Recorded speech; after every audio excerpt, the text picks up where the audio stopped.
things like Isaiah 9:6 and certain things that tell you, identities, the prophesied identities of the Messiah and Christ. Now, with Ted's about approximately a little more than a 25 set that Ted's already put out for free of Ted's digital data disc and DVDs and DVDs that have both play in a standard DVD player and also have digital data disc information on their data in internet site format. Ted has had quite a few, in fact many, that have taken these and altered them doing this with sinister motives, and are actually altering the content and the actual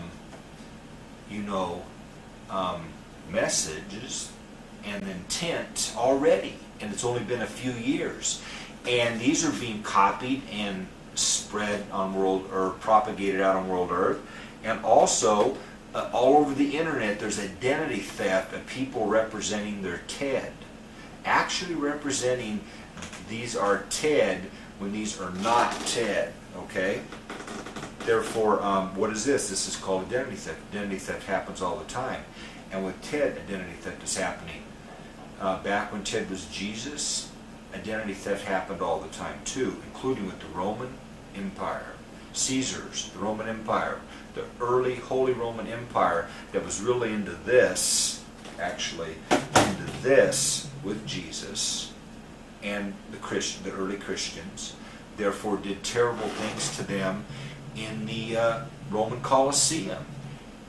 Terrible things were done to them in the Roman Colosseum.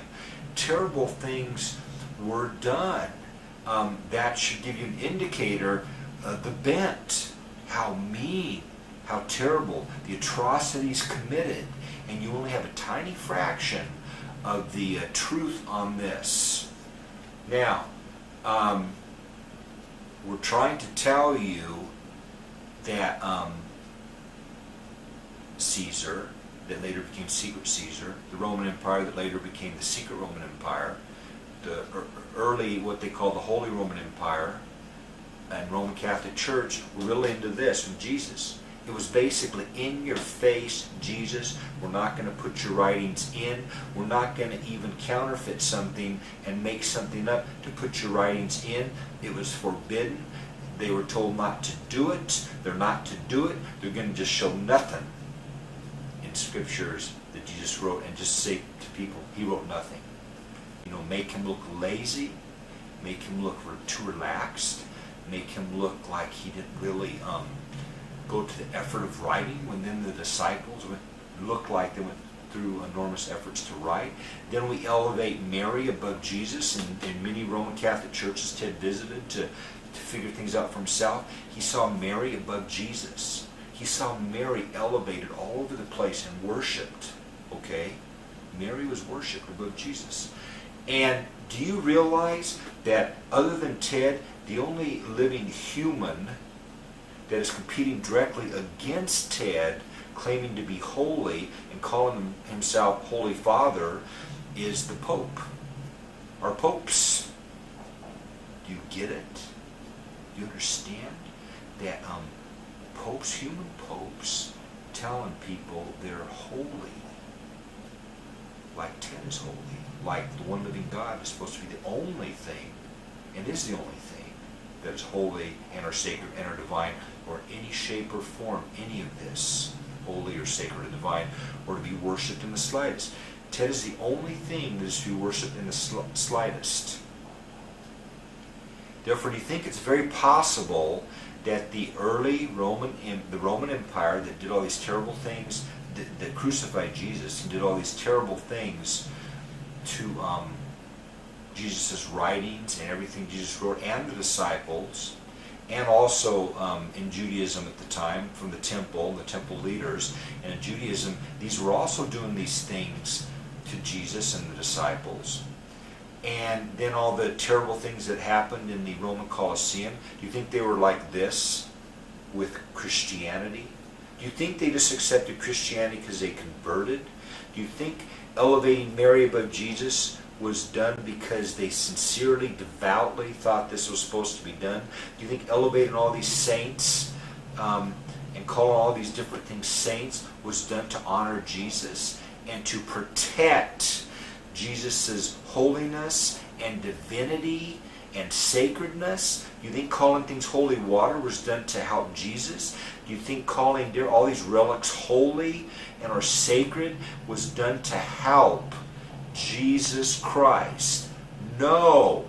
It diluted Jesus. It diluted God.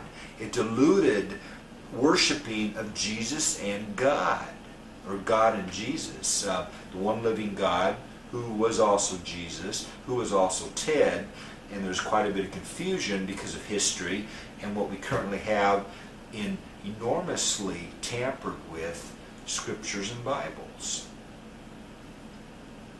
Therefore, do you really honestly believe that Jesus wrote nothing? Do you really honestly believe Jesus was this lazy? Do you really honestly believe Jesus was this relaxed about, supposed to be an educated enough rabbi, able to write, knew how to write? You think Jesus wrote nothing? You think there's nothing that Jesus wrote? You honestly, in your brain, with a working intelligence of 100 IQ or better, believe Jesus wrote nothing honestly? You can't honestly say yes. Because the truth is, Ted keeps turning out spiritually, Jesus wrote quite a bit. And this was confiscated, taken with search and seizure, was burned, was destroyed, covered down, and there was nothing left or remaining what existed, what Jesus wrote. And then this happened with most of what the disciples wrote, and then a lot of this was just like fabricated. And if you look at the Gospels carefully and read them, and Ted has studied this, and the host had told him to study this, you've got the Gospels being plagiarized from each other. It's pretty obvious they were copied from each other with different alterations to make them look different. And dates can just be put in there. They can say this is a letter, and they can just put a date in there that makes sense. This can all be synced up to be consistent enough to make sense. Therefore, is Ted attacking scriptures because, Ted is being controlled by something from down, and there's some kind of possession here, and Ted is just attacking scriptures because Ted is, a terrible person, or done too much, or sinned too much, and is under some kind of possession? No. Ted is, Ted has sinned, and some say too much. Ted's identity does not change with sin, or no matter how much Ted sinned. Jesus also sinned, and Ted keeps hearing this out spiritually, and Ted believes this is true. Ted cannot do the miracles of Jesus. Ted can only do what any man can do. Ted tried to walk on water, and he keeps sinking. He tried to walk on the surface of a swimming pool and different pools and sank. He had his sailboat hit a shoal in the San Diego Bay. He got out, and he was lower than his knees in water. Therefore, was Ted walking on water about as much as Jesus did? Ted was trying to control the weather back then, and enough times there were coincidences where he would command the weather to stop, the foul weather, and it would stop. Ted cannot turn water to wine. Ted heard that was watering down. Ted cannot resurrect from the dead. These were revivals. These were people in the same brain and body. They were not in a brand new brain and body. Ted cannot heal and change the molecular